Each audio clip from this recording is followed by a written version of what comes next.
All right, welcome everybody. Day 4. I'm going to kind of change channels here. The last 3 days we've had excellent, real science-based, blow your mind, lose your mind type lectures. So we're going to go to a little more entertainment, a little more philosophy.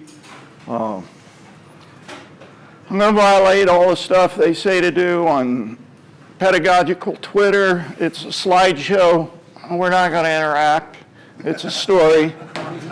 We're not going to have a campfire, marshmallows, and kumbaya. It's not PC. It's super biased because it's my journey. All right, so if you can't deal with any of that, then leave. It's no hard feelings. So a lot of John's talk yesterday, I'm going to violate a lot of those principles because I'm kind of old school and, sometimes direct is time expedient. All right? So it's kind of an autobiography of sorts. So it's my interpretation and my recollection, and it's a lot of big ticket items. There's layers and layers to this process, this journey, but these are things that are kind of hot right now in my brain, my heart, as I mentor coaches and kind of do the last few chapters of my journey. So for me, my sweet spot of coaching is when I get the science, the art, all my experiences, and all the guys in my network all kind of in a dynamic system balance. And when I have that happening, my coaching level, I think, is pretty high or very productive, and it's easy for me to get lost. I get lost a lot in science, and I get confused by my network, and experiences are a cruel teacher. They give you the lesson after you screwed it up. So I'm a graduate of what I call the University of the School of Hard Knocks. I didn't go to Oxford or Cambridge or the London School of Medicine or any of these great universities. I went to a state school in Ohio. I was raised in the country on a dairy farm. Worked my way up from age group junior high coach to where I stand today. So these experiences are all part of this interface of art, science. I'm classically trained as a scientist. I have a master's degree in sports science. I don't know what that means. My undergrad degree was in science education. Basically, I had a lot of minors, and they needed science teachers, and I went in for a degree audit. They said, "You can teach." I was like, "Great, I need a job." And coaching I wasn't a very good athlete. I grew up in a period where you did whatever sport was in season, so you played football, and in winter you skated on ponds and did ice hockey, you wrestled, you played basketball, spring you ran track, summer baseball.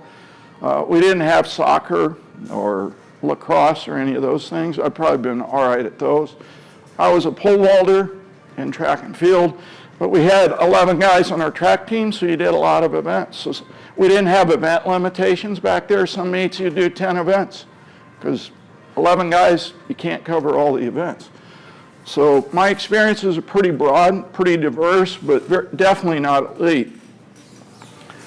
So I think that to understand coaching, you kind of have to understand where people are coming from. So my philosophy centers around a definition of philosophy. So to me, philosophy is a critical study, and I emphasize critical, of basic principles and concepts of some branch of knowledge. So for today, it's athletics or movement or training or what have you. And why you're doing this is you're trying to improve or reformulate those tools that you work with. So my journey, it continues today. Very little support staff, although we got a great one here. Very limited resources. Bus station, a talent pool. So I worked in high schools and universities for 30-some years. So you get a class of kids, you have them 3 or 4 years, and they're off, and it's a new group. So it's constantly turning over. You think, well, you're here at Altis. Well, what you see today, next year you won't see because the Olympic campaign's over and it's 4 years before the next one and the numbers are going to change. So it's always a bus station of talent pools. So support staff, like I ran the Olympic Training Center in Chula Vista for a year. We had no therapists, no sports psychologists, no nutritionists. We had nothing. I was all those guys. I've been academic counselor, travel manager, operations manager, you name it. You know, I've had to do it because a lot of times I'm in situations where there's just, now I've been in some dream situations in London. We had guys lined up for miles that wanted to help, and we had resources and budget, but we had some barriers too, things called ego, class warfare, you know, best practice, scientific studies, all the shit we all fight every day. So sometimes just because you have the resources doesn't mean you have operational efficiency. So the majority of my work's been in track and field. So this is the Olympic Stadium in Athens. So it's biased because I work in a very unique sport with a lot of disciplines. So I've coached national and world and Olympic and what have you, medalists and finalists and record holders in almost every event in track and field, from marathon to 100 meters to discus throwing, hammer throwing. So like I said, I had to wear a lot of hats as a young coach, and I just continued to wear a lot of hats. My role at Altis is primarily Johnson combined events.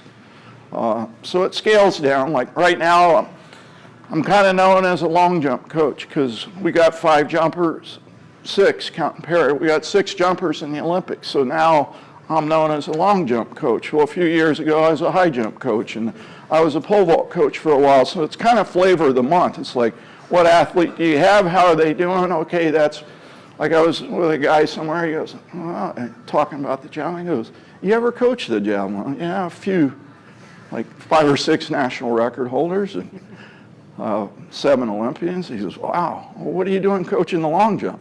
Because we got this idea you got to specialize to be good. And I'm kind of the anti-specialization guy. So what's beautiful about our sport? Well, there's no place to hide. Like when you're in team, court, field sports, you can hide. You can blame strategies, the head coach, the general manager, the performance staff, and all that. Track and field, it's the athlete and the coach. And if the athlete does good, it's the athlete. If the athlete does bad, it's always the coach. There's no place to hide. Those guys line up, there's 80, 90,000 people, there's billions on TV. Your work is analyzed by a billion experts. You ever sit there and watch somebody do something and say, man, that coach was stupid, I would have done this, this, and this. A billion armchair quarterbacks in our sport, and a lot of them paid big price to be the armchair quarterback. So for me, it's been a lot of record keeping. This is what my den looks like at home. My wife just closes the door. She has drapes on it. She won't even go in there. You know, I go through periods where I do a lot of analysis of previous records. I'm constantly compiling records. It's a lot easier today with electronics and PDFs and spreadsheets and Google Docs, but in the old days, it was paper and binders. And anybody remember the old accounting books where you had the columns and different colors on the pages? It was a lot of that stuff. So what's my stance today? Well, I'm pretty holistic. I'm definitely a generalist and a universalist. If someone says, where are you at? I think those are kind of drivers that I try to stay true to. And it's a prism or a grid that I see things through. It's never about me. It's always been a team around me, even if it's volunteer or, you know, however I've had to put it together through networks. So I use the term we a lot. So we use a mechanical driven model for training where mastery drives the program changes. So Andreas was referring this the other day in a roundtable. We don't move training parameters in programming until we have some mastery. So the danger of an annual plan or mesocycles is you can get married to the numbers where you're moving people along to the numbers and you haven't gone through acquisition, stabilization.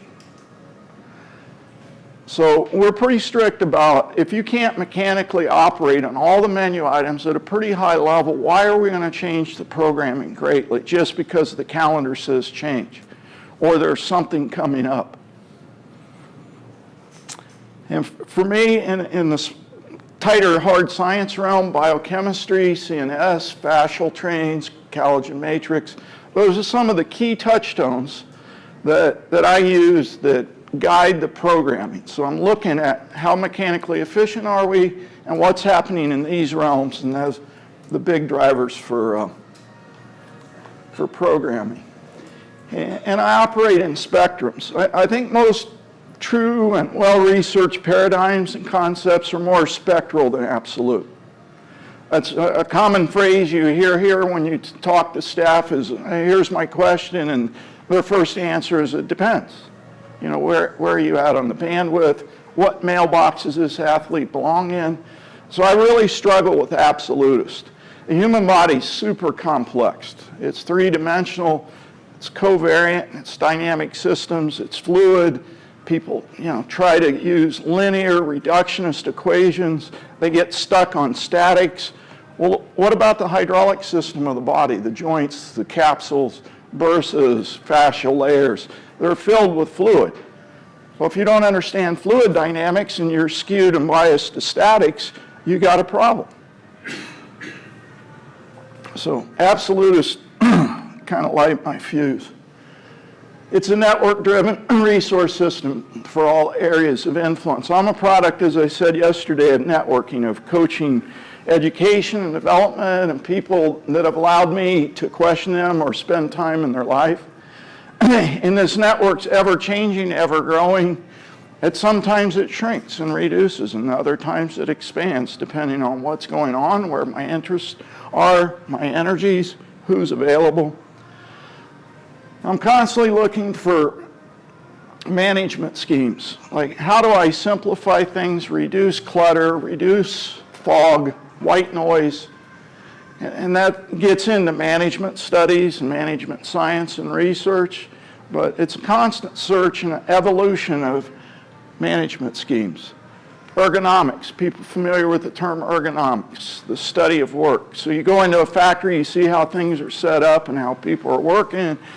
You analyze and, well, let's put this guy over here and this guy's left-handed, put him over there. That's ergonomics. So for me, when I look at sport, before programming or coming up with a mechanical model or any of those things, cues, motor behavior, it's ergonomically, what are we trying to do here? What's involved here? What are the key players?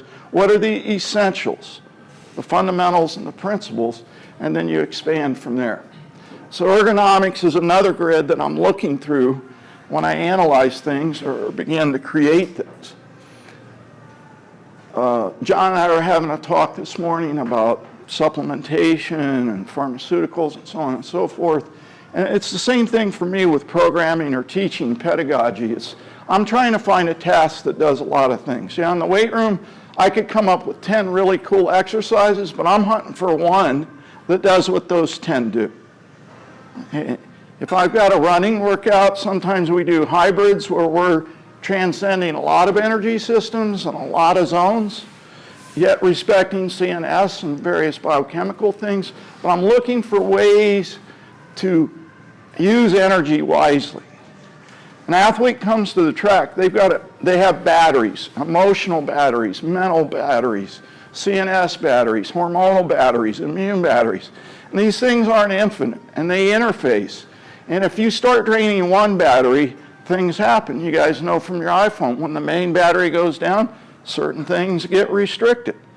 It's the same thing in sport and with athletes. So I used to take pride in multitasking, but as I get older, I try to get simpler and more unified in task.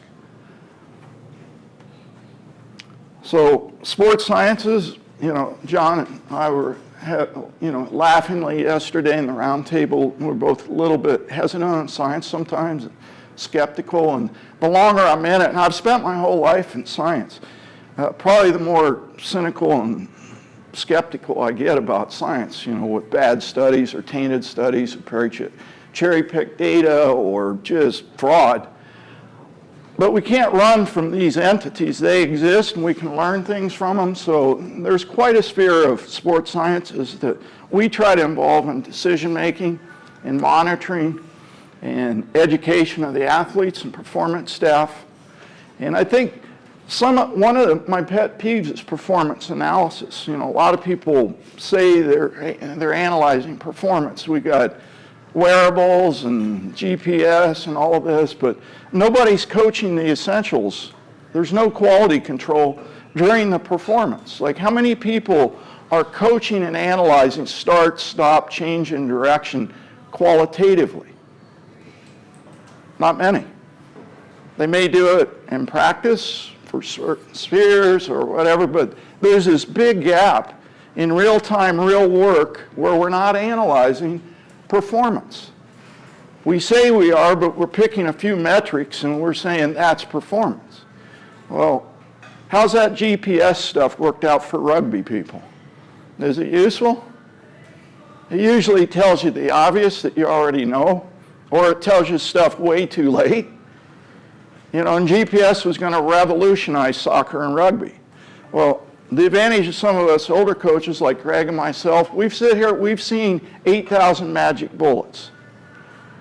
You know, Swiss balls, Nordic hamstrings. We've seen all these magic bullets, and we've seen them, their flavor of the month for a couple of years, and then boom, they're in the graveyard of magic bullets. So who's influenced me?